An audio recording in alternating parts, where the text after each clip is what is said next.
Que a graça e a paz do nosso Senhor Jesus Cristo esteja sobre todos vocês. Amém. Abramos nossas Bíblias em 2 Coríntios, segunda epístola de Paulo aos Coríntios. Continuaremos trabalhando nessa noite o capítulo 8.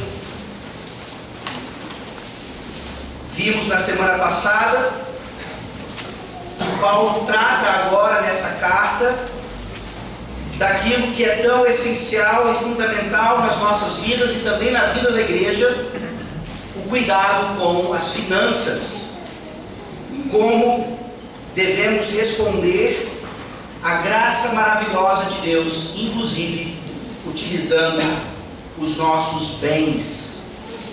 2 Coríntios capítulo 8, eu farei a leitura de todo o capítulo, entretanto, o sermão será apenas dos versículos 16 a 24, concluindo assim esse capítulo. 2 Coríntios capítulo 8, todo o capítulo, mas a mensagem apenas dos versículos 16 a 24, essa é a palavra da salvação. Também, irmãos, vos fazemos conhecer a graça de Deus, concedida às igrejas da Macedônia, porque no meio de muita prova de tribulação, manifestaram abundância de alegria, e a profunda pobreza deles superabundou em grande riqueza da sua generosidade. Porque eles, testemunho eu, na medida de suas posses, e mesmo acima delas, se mostraram voluntários, pedindo-nos com muitos rogos a graça de participarem da assistência dos santos. E não somente fizeram como nós esperávamos, mas também deram-se a si mesmos, primeiro ao Senhor, depois a nós, pela vontade de Deus. O que nos levou a recomendar a Tito, que como começou, assim também complete esta graça entre vós. Como, porém, em tudo manifestais superabundância, tanto na fé e na palavra, como no saber, e em todo o cuidado, e em nosso amor para convosco, assim também abundeis nesta graça. Não vos falo na forma de mandamento, mas para provar pela diligência de outros a sinceridade do vosso amor, pois conheceis a graça de nosso Senhor Jesus Cristo, que sendo rico se fez pobre por amor de vós, para que pela sua pobreza vos tornasseis ricos. E nisso dou minha opinião, pois a vós outros, que desde o ano passado principiastes não só a prática, mas também o querer, convém isso: completai agora a obra começada, para que assim como revelastes prontidão no querer, assim a leveis a termo, segundo as vossas posses. Porque se há boa vontade, será aceita conforme o que o homem tem, e não segundo o que ele não tem.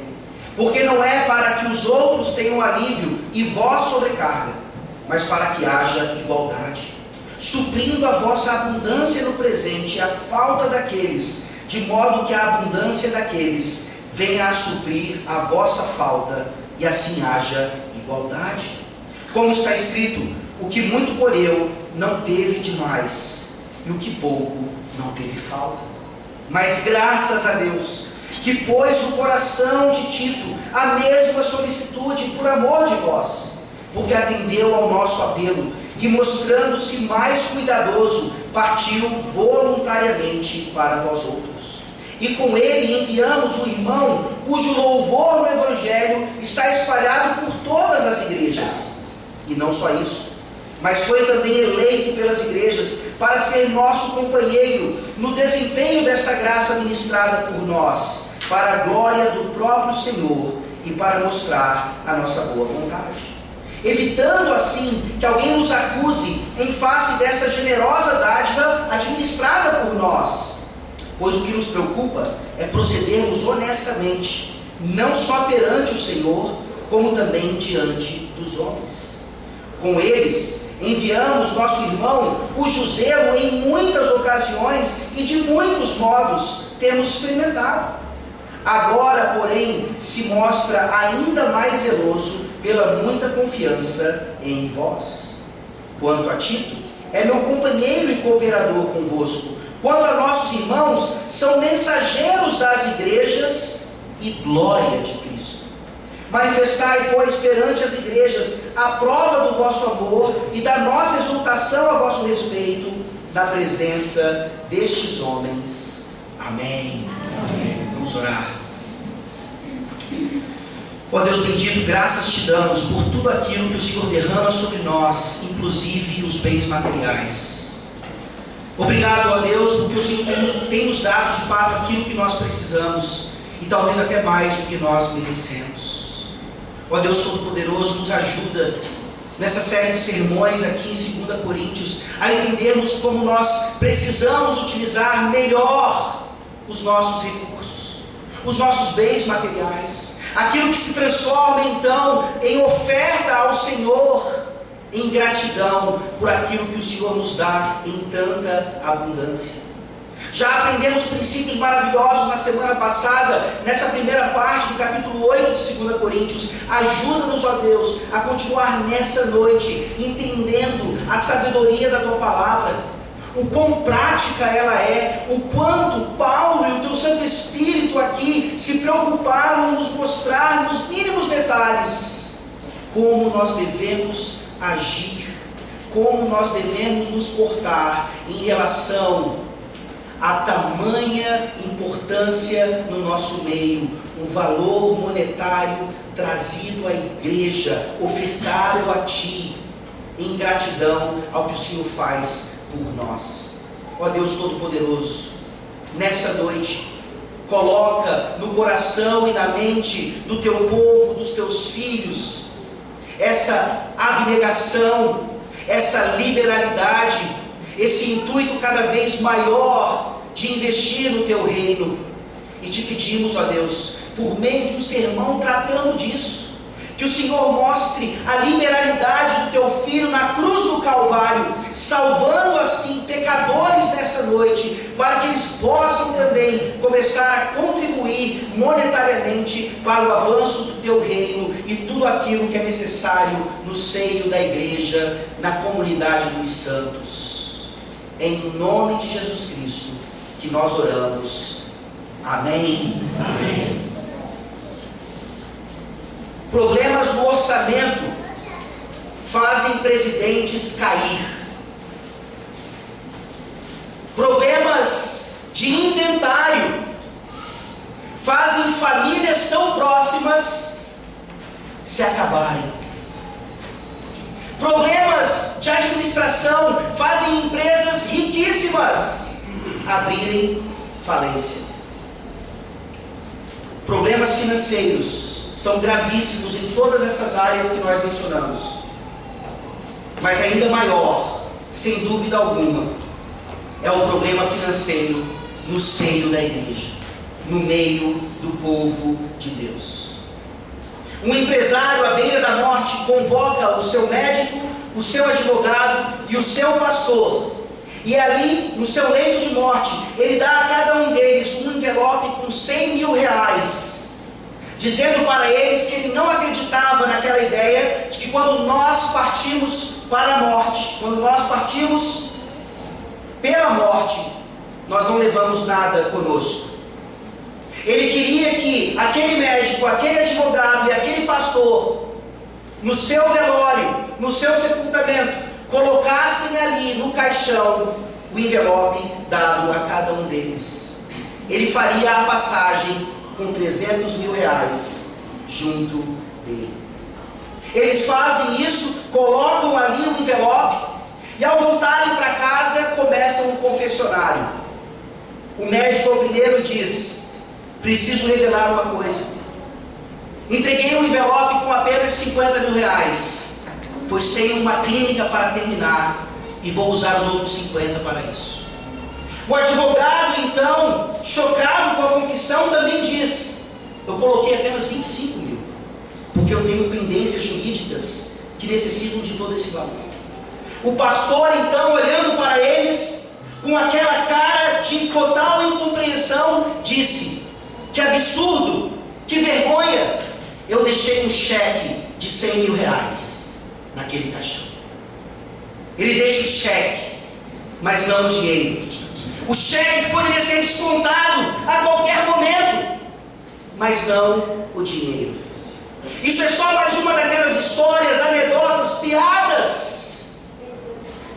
pastores que lidam mal com o dinheiro. Pastor e dinheiro não parece ser uma combinação adequada. Igreja e dinheiro, principalmente nos dias de hoje, não parece ser uma combinação adequada. E para nossa satisfação, nós olhamos para um texto como esse, e nós não temos aqui apenas o apóstolo Paulo nos ensinando como devemos doar o nosso suave dinheirinho, mas ele aqui nos versículos 16 a 24 nos ensina como é que esse dinheiro deve ser administrado. A palavra de Deus se preocupa inclusive com isso. A boa administração dos recursos oferecidos para a glória de Deus requer integridade e transparência. Nós não entregamos o nosso dinheiro de qualquer maneira. Nós não esperamos que esse dinheiro seja tratado de qualquer forma. Se fazemos isso num banco ou em qualquer outro investimento, esperamos algo em troca. Quanto mais aqui, quando investimos o nosso dinheiro naquilo que de fato é um bom investimento, naquilo que de fato importa, a boa administração desses recursos para a glória de Deus requer que eles sejam feitos com integridade e transparência. Nós vemos aqui a continuação do pensamento de Paulo. Nos versículos 1 a 15 do capítulo 8, nós vemos aqui princípios bem claros, bem didáticos, bem práticos, de como a nossa santidade, o nosso progresso em santificação está diretamente ligado a como nós damos, a como nós doamos, a como nós abrimos os nossos bolsos para doar os nossos bens materiais para o reino de Deus. É óbvio que esse montante ele vai para algum lugar e ele é administrado por alguém de alguma maneira. Nós veremos nessa noite que a Bíblia nos ensina exatamente como fazer isso. A boa administração dos recursos oferecidos para a glória de Deus requer integridade e transparência. A primeira parte nós vemos aqui os versículos 16 a 18 e depois o versículo 22 e 23. Nós vamos saltar um pouco hoje os versículos para entender um pouco melhor esse texto. As ofertas, meus irmãos, esses recursos oferecidos para a glória de Deus, eles sempre são administrados por homens. Nós ainda não inventamos um robozinho livre de corrupção ou de qualquer tentação para tratar desses assuntos. Não existe uma máquina livre de qualquer influência ou fraqueza humana que faça esse serviço, nos garantindo uma confiança plena.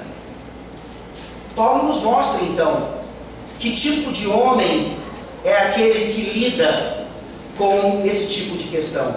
Leiam aí comigo mais uma vez, versículos 16 a 17, perdão, 16 a 18, e depois os versículos 22 e 23. Paulo diz assim: mas graças a Deus, que pôs no coração de Tito a mesma solicitude, por amor de vós, porque atendeu ao nosso apelo e, mostrando-se mais cuidadoso, partiu voluntariamente para vós outros. E com ele enviamos o irmão cujo louvor no Evangelho está espalhado por todas as igrejas. Versículo 22. Com eles enviamos nosso irmão cujo zelo em muitas ocasiões e de muitos modos temos experimentado. Agora, porém, se mostra ainda mais zeloso pela muita confiança em vós. Versículo 23. Quanto a Tito, é meu companheiro e cooperador convosco. Quanto a nossos irmãos, são mensageiros das igrejas e glória de Cristo. Ora, naquela época não havia bancos, naquela época não tinha como você fazer um depósito e ficar ali com o seu comprovante e mostrar isso para a igreja depois. Os montantes em dinheiros, eles eram transportados de cidade para cidade, correndo perigo de serem roubados ou até mesmo sequestrados. E nós vemos aqui a necessidade ainda de homens encarregados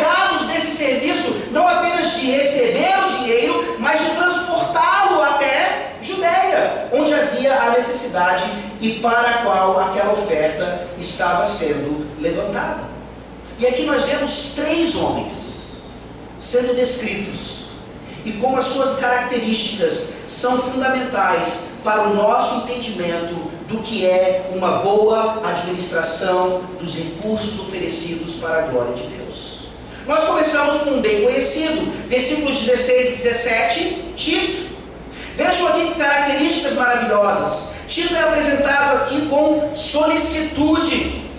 Tito é apresentado aqui ainda mais cuidadoso. Tito é apresentado aqui como um voluntário.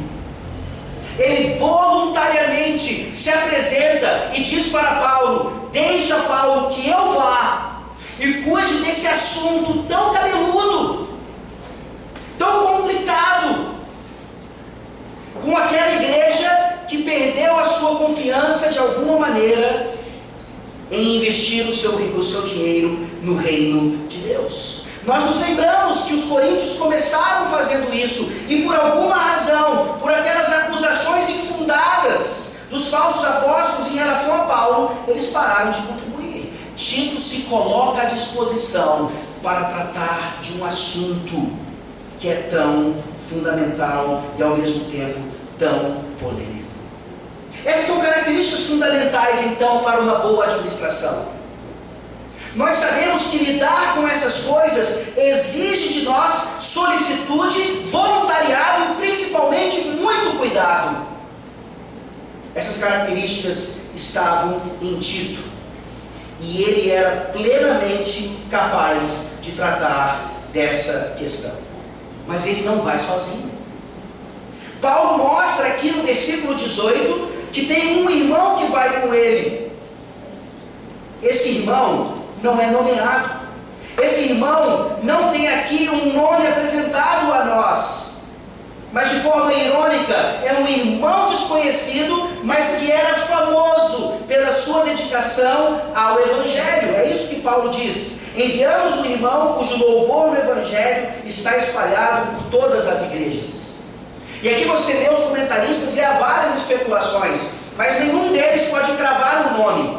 Poderia ser Lucas, poderia ser Apolo, poderia ser Aristarco. Todos esses nomes se encaixariam perfeitamente aqui, mas nós não estamos interessados em saber quem era. Nós estamos interessados em, mais uma vez, entender que característica levou esse homem a ser apto como Tito a tratar de um assunto tão delicado no seio da igreja. Esse homem, meus irmãos, ele era conhecido pelo seu amor, pela sua dedicação ao Evangelho. E é por isso que ele era apto também. Porque ele não estava em busca de um lucro próprio. Ele não estava em busca de um crescimento monetário, pessoal. A motivação dele era o Evangelho. A motivação dele era saber que aquele dinheiro ia trazer suporte financeiro para os necessitados da Judéia, e como isso faz parte também do Evangelho da graça de Deus. Ele sabia que ter zelo ou cuidado pelo Evangelho, um louvor aqui pelo Evangelho, não significa simplesmente abrirmos as nossas bocas para proclamar as boas novas, mas que essas boas novas sejam acompanhadas também daquelas necessidades materiais que muitos aí ainda têm. É por isso que na igreja do Senhor Jesus Cristo nós temos 2 ministérios. Nós temos 2 tipos de oficiais: o presbítero e o diácono. Você tem o ministério da palavra e você tem o ministério da misericórdia. Os 2 trabalhando juntos, os 2 complementando um ao outro. E aqui nós temos um exemplo claro disso. Esse que provavelmente era um evangelista naquela época, ele está disposto agora a deixar um pouco de lado essa função para fazer essa outra mais diaconal, essa outra que é tão importante também no seio da igreja. Mas ele não estava só. Ele foi com Tito, e além dos 2, nós temos aqui no versículo 22 um terceiro. Vejamos mais uma vez: com eles enviamos nosso irmão, cujo zelo em muitas ocasiões e de muitos modos temos experimentado. Agora, porém, se mostra ainda mais zeloso pela muita confiança em vós. Mais uma vez, um irmão sem nome, um irmão desconhecido, o terceiro aqui daquele grupo, nos mostrando que não importa quem era. Não estamos preocupados com o nome, com a sua fama. Estamos preocupados com o seu caráter. Estamos preocupados se ele de fato é apto para lidar com um dinheiro tão importante. O dinheiro já é importante. Quanto mais o dinheiro oferecido ao Senhor para a glória de Deus, para ajudar os necessitados na Judéia e em Jerusalém. Nós vemos aqui então que, apesar de não sabermos o seu nome, ele é descrito como um homem já experimentado, um homem cujo zelo tinha sido experimentado e agora se apresentava ainda mais zeloso diante dessa tarefa de transportar aquela grande dádiva dos coríntios para aqueles irmãos que tanto necessitavam dessa ajuda. Nós vemos aqui 3 irmãos em Cristo. Um deles bem conhecido, Tito, um outro bem envolvido com o Evangelho, e um outro bem zeloso e tendo esse zelo experimentado. E no versículo 23, o fechamento, o resumo, aquilo que Paulo nos transmite como sendo um grupo completamente capaz, preparado para tal função. O versículo 23 diz: quanto a Tito, é meu companheiro e cooperador convosco. Quanto a nossos irmãos, são mensageiros das igrejas e glória de Cristo. Paulo está dizendo em outras palavras: confiem nesses irmãos. É como se eu mesmo estivesse indo. É como se aqueles líderes da igreja estivessem indo. E aqui nós temos uma tradução não muito adequada, mas ao mesmo tempo nós compreendemos porque foi traduzido assim. Quando lemos são mensageiros das igrejas e glória de Cristo, literalmente no grego são apóstolos das igrejas e glória de Cristo. Não, eles não faziam parte dos 12. Apóstolos aqui não são aqueles que eram colunas e baluartes da igreja, não. Esse apostolado pertence apenas aos 12. E Paulo, então, como um 13º apóstolo, se insere também nessa característica. Mas aqui Paulo está lembrando o que era o apostolado, digamos assim, dessa forma informal. O apóstolo naquela época, ele era um enviado com uma comissão. Ele tinha uma autoridade por trás dele, que dava a ele toda a confiança. Ele não estava fazendo um trabalho só para si, ele não estava sendo independente. Ele estava seguindo ordens como um embaixador. É essa a força. São essas características. É esse tipo de grupo que aqui nos é dito como sermos encarregados por aquela oferta e para transportar aquela oferta. Meus irmãos, nós olhamos para a Bíblia Sagrada e nós percebemos quão perigoso é o próprio cristão ou aquele que está no seio da igreja, o perigo disso quando ele lida com o dinheiro. Nós temos 2 exemplos claros para contrastar com esse grupo aqui. Quem aqui não se lembra de Judas Iscariotes? Não foi apenas um traidor do Senhor Jesus Cristo e de todos mais, mas ele era o tesoureiro do grupo. Ele era o que carregava a bolsa. E o Evangelho nos mostra que, constantemente, ele colocava a sua mão dentro da bolsa para tirar valores para ele mesmo. Ele era um ladrão. Ele quebrava o 8º mandamento constantemente. E toda a confiança foi depositada nele, mas mesmo assim, ele o fazia. Um outro exemplo que nós temos é Ananias e Safira. Você se lembra desse casal lá em Atos capítulo 5? Quando nós temos aquela prática que revisamos na semana passada, pessoas que vendiam os seus bens, Pessoas que vendiam terrenos, casas, coisas do tipo que elas não precisavam, pegavam aquele montante e traziam aos pés dos apóstolos. Ananias e Safira também fazem isso. Vendem uma propriedade e trazem um montante que não era verdadeiro, mentiram para os apóstolos. E como Pedro deixa bem claro, mentiram principalmente para o Espírito Santo.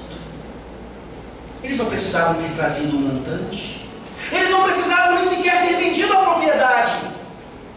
O pecado que fulminou as suas vidas foi o fato de terem mentido, lidado mal com o dinheiro, lidado mal com aquilo que pertencia a eles, mas que naquele momento se mostrou um verdadeiro ídolo, um verdadeiro Deus falso, que acabou tirando as suas próprias vidas. Nós olhamos para Tito e esses outros dois irmãos, e eles estão completamente aptos e preparados para lidar com o dinheiro, sem sujar suas mãos, sem sujar suas almas. Mas não Judas, mas não Ananias, nem mesmo Safira. E nós nos perguntamos nesse momento, como é que nós estamos em relação a isso? Será que quando nós lidamos com o dinheiro, nós conseguimos não sujar nossas mãos e muito menos a nossa alma? Você poderia ser encarregado das finanças desta igreja. Você poderia ser o tesoureiro ou a tesoureira dos recursos que entram nesta igreja. Como é que você lida com um montante de dinheiro que chega em suas mãos semanalmente, mensalmente, anualmente? Você pode carregar a bolsa das ofertas das sociedades internas? Você jovem, você mulher, você homem, você de fato é digno disso? Ou você tem sérios problemas nessa área financeira? Lembre-se que quando nós lidamos com o dinheiro, não devemos lidar adequadamente apenas porque é o dinheiro de Deus, é o dinheiro da igreja. Mas é óbvio que esses princípios eles se expandem para toda a nossa vida. Como vai a sua vida financeira? Como vai o seu cuidado monetário? Precisamos administrar bem os nossos bens, até mesmo para trazer para a igreja o máximo possível, sem fazer com que as nossas finanças lá em casa nos tragam problemas. Se temos mais dívidas do que somos capazes de ofertar para a igreja, tem alguma coisa errada em nós. E essas mensagens não estão aqui apenas para jogar isso na nossa cara, mas elas vêm nos trazer a esperança de que nós podemos ser como Tito e como esses outros dois irmãos, absolutamente aptos e capazes para lidar melhor com essa área em nossas vidas. Lembrando, como nos diz o versículo 23, que o principal motivo, a principal motivação é a glória do próprio Cristo. Você confia nos encarregados deste serviço aqui nessa igreja? Como eu falei anteriormente, o nome deste ponto é que as ofertas vão ser sempre administradas por homens.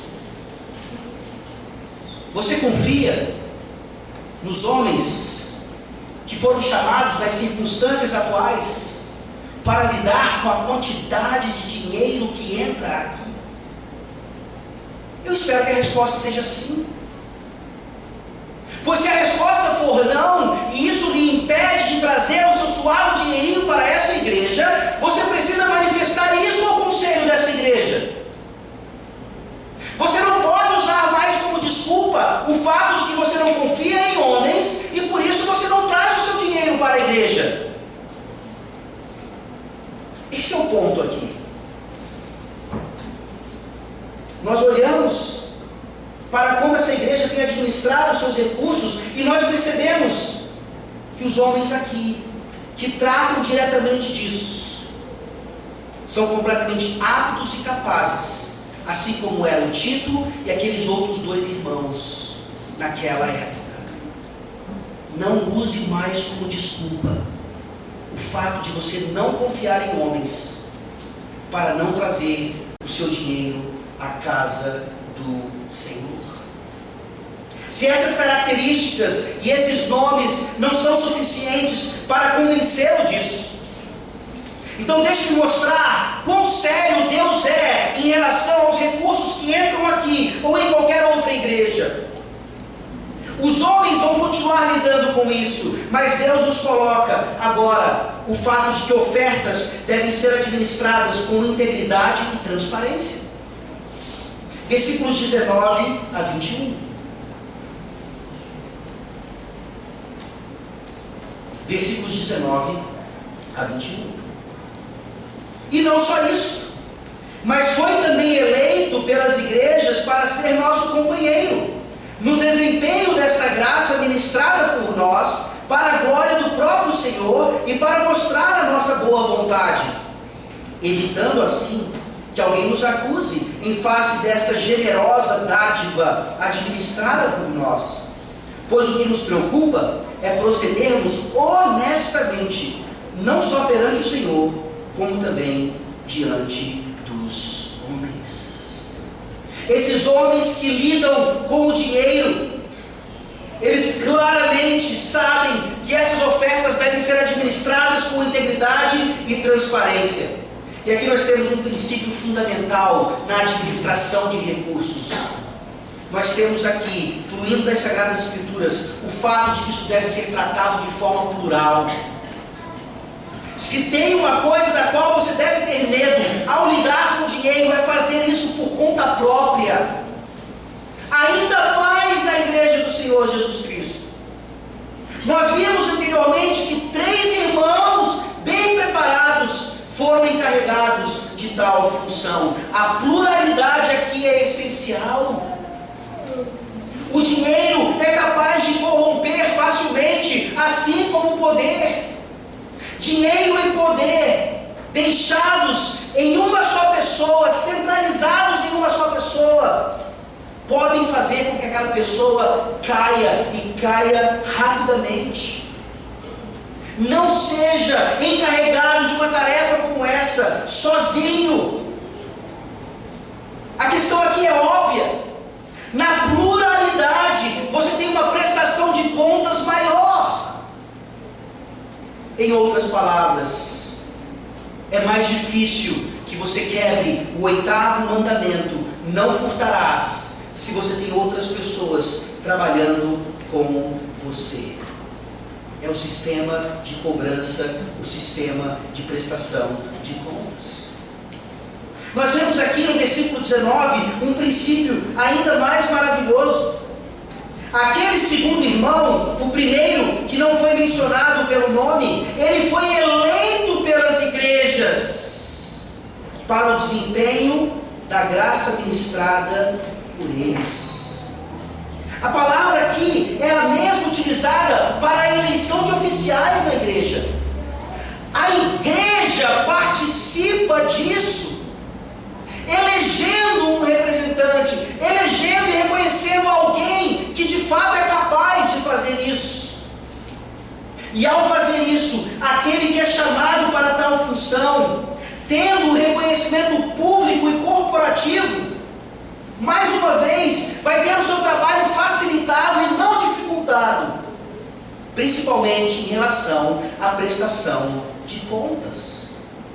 É por isso, baseado nesse versículo aqui, e em outros princípios bíblicos, que algumas igrejas, além do conselho, por exemplo, além da junta diaconal, têm as famosas comissões de prestação de contas.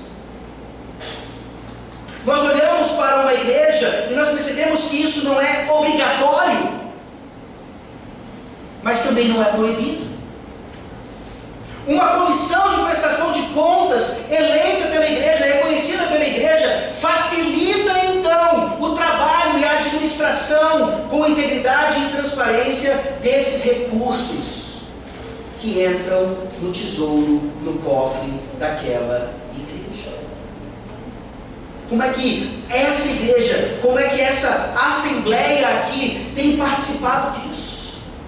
Vejam a importância de nós termos um sistema que, quando vamos vender ou comprar alguma coisa, a assembleia tem que ser reunida, justamente para que, caso algo seja mal administrado, a culpa não recaia somente num homem, somente num grupo de homens, mas que toda a igreja seja envolvida nisso.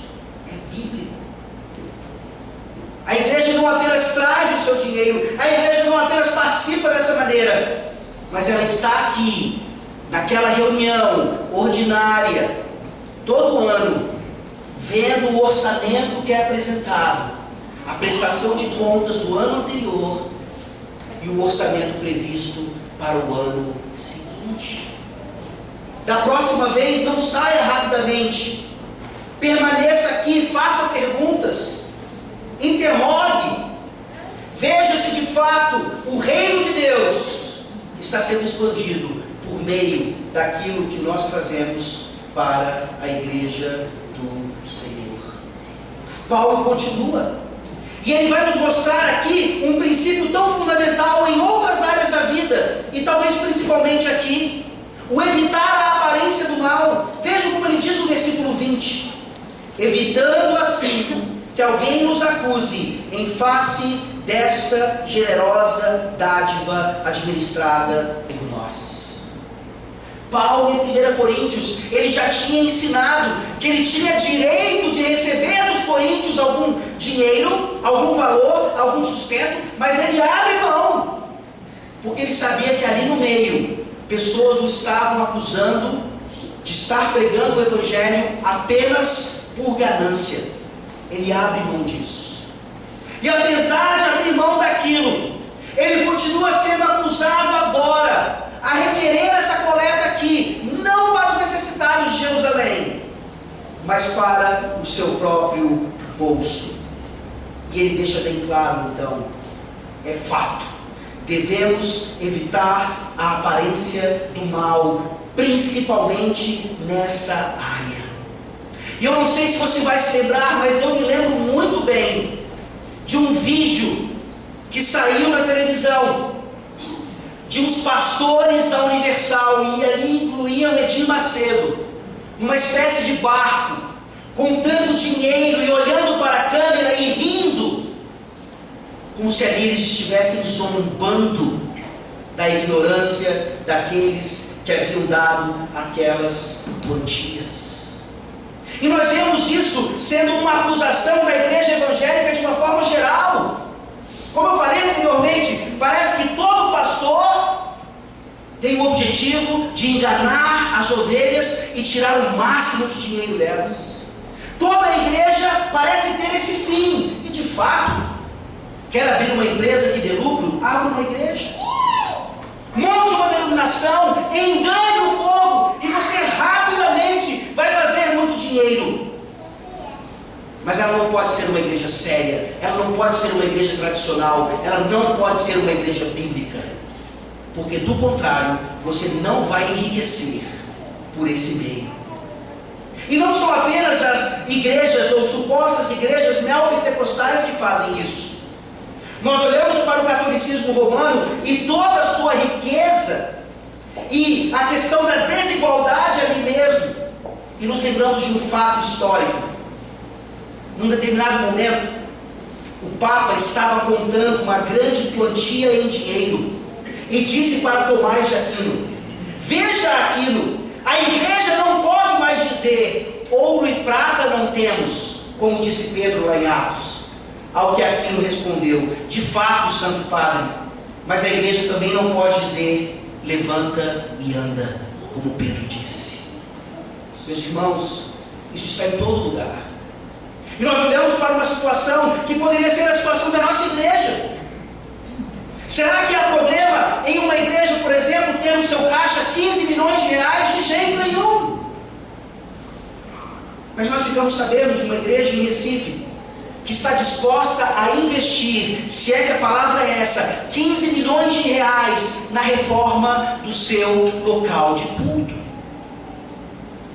Você investiria 15 milhões de reais para ter um local de culto que certamente não estará ali apenas para abarcar o máximo de ovelhas possível, mas estará ali para ser uma forma de ostentação. Não há problema nenhum em uma igreja ter no seu caixa 15 milhões de reais. Mas como esse dinheiro é investido, certamente vai trazer ou não mais glória para o nome do Senhor Jesus Cristo. Evitemos a aparência do mal, como Paulo aqui é bem precavido. E finalmente no versículo 21, nós temos o fechamento desses princípios, quando Paulo aqui cita Provérbios 3, versículo 4. Por isso lemos na nossa liturgia.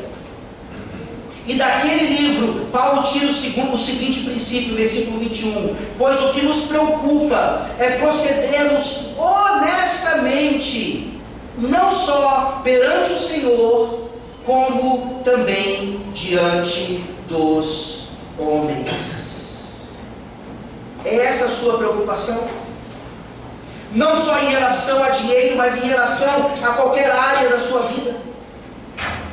A preocupação é procedermos sempre honestamente, com integridade, com transparência. A nossa vida é um livro aberto, a nossa vida é um e-mail aberto, a nossa vida é um WhatsApp aberto. Pode ir atrás de qualquer coisa, ninguém vai encontrar qualquer razão para sermos acusados. Principalmente na área financeira. Se não podemos dizer isso a respeito dos nossos políticos, se não podemos dizer isso a respeito daqueles que enriquecem, sonegando imposto ou fazendo outras coisas erradas, será que podemos dizer isso hoje de nós, de nossa igreja? Uma prosperidade real, verdadeira, honesta, íntegra, que de fato enriquece, para que esse dinheiro seja bem administrado no reino de Deus. Não precisamos de um local de culto de 15 milhões de reais, mas 15 milhões de reais plantariam muitas igrejas aqui nesse Piauí. Procedendo honestamente, nós certamente continuaremos usando as finanças para atingir os nossos devidos fins, lembrando aqui nesse texto a glória de Cristo. E aqui nós terminamos no versículo 24. As finanças, o dinheiro sempre será administrado por homens, e esses homens são capazes e devem ser capazes. Esse dinheiro deve ser administrado de forma honesta, íntegra e com transparência, com prestação de contas. E a igreja é o local onde nós fazemos isso por excelência. E no versículo 24, então, nós temos aqui a conclusão do pensamento de Paulo nesse aspecto. As ofertas, então, elas devem ser uma prova do amor e da confiança dos crentes naqueles que administram esse dinheiro. Versículo 24. Manifestai, pois, perante as igrejas a prova do vosso amor e da nossa exultação a vosso respeito na presença destes homens. Mais uma vez, Paulo apela, ele compara o quanto nós ofertamos com o quanto nós amamos a Deus.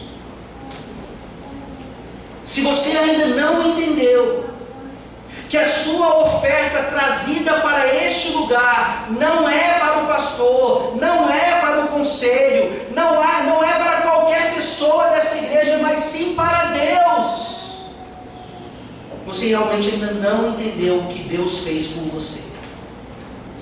O quanto Ele lhe amou, o quanto Ele derramou a sua graça sobre a sua vida.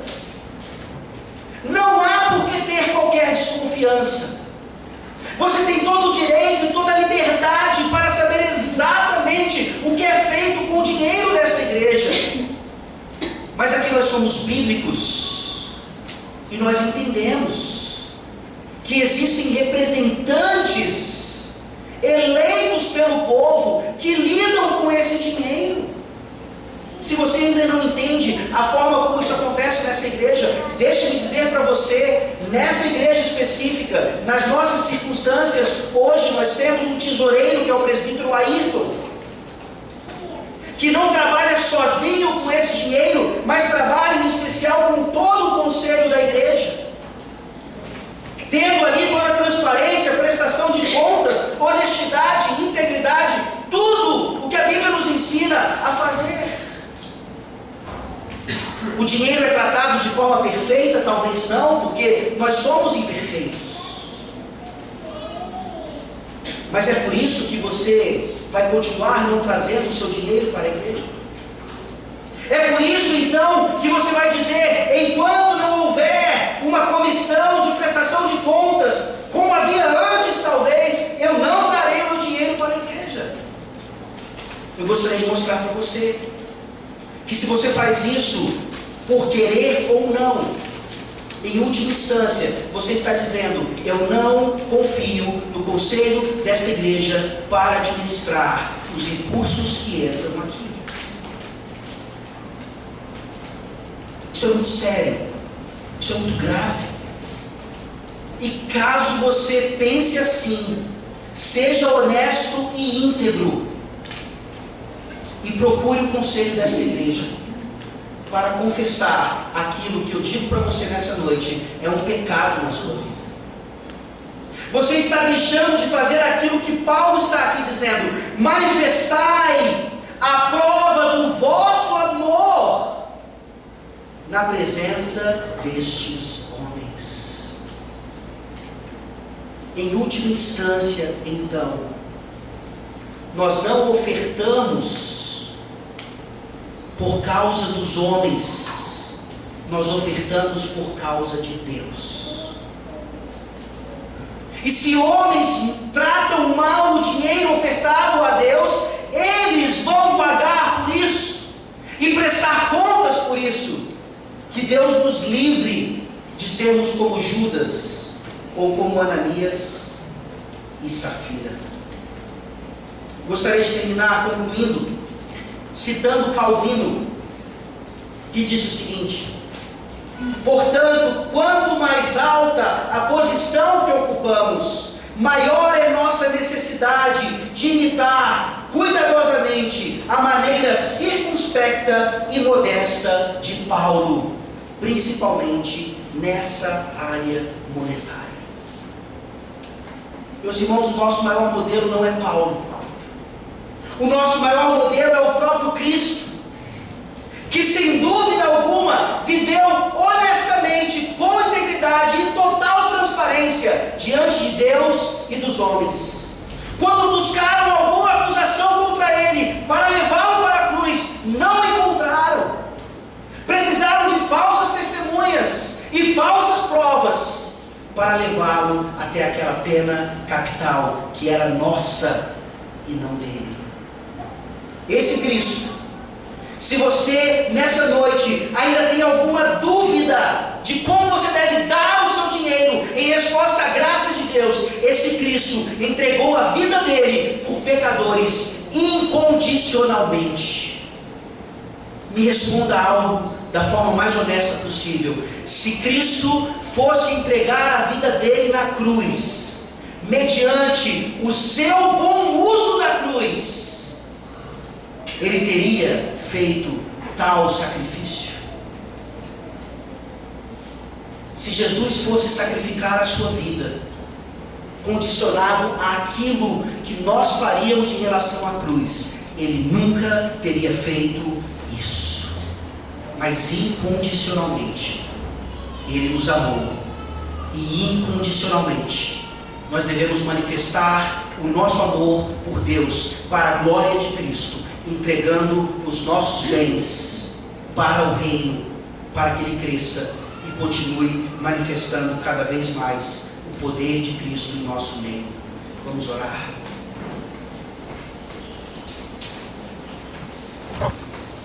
Ó Deus Todo-Poderoso, a Tua palavra é tão clara, a Tua palavra não tem receio de falar coisas que nós não gostamos de ouvir. A Tua palavra, ela mexe com o nosso interior, ela vai lá no nosso coração e vai tirando aquelas impurezas que ainda estão ali. Ó Senhor, como é bom poder falar sobre dinheiro de um púlpito evangélico com a consciência completamente limpa, sem achar que estamos aqui mercadejando a fé.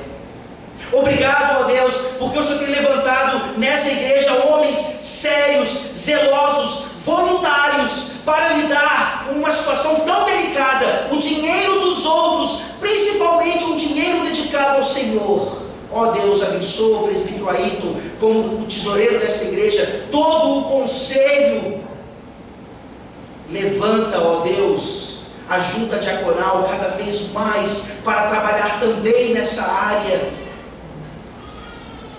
E que a assembleia desta igreja, os crentes aqui, membros, sejam participantes em oração, em dedicação, em doação, nessa área tão maravilhosa.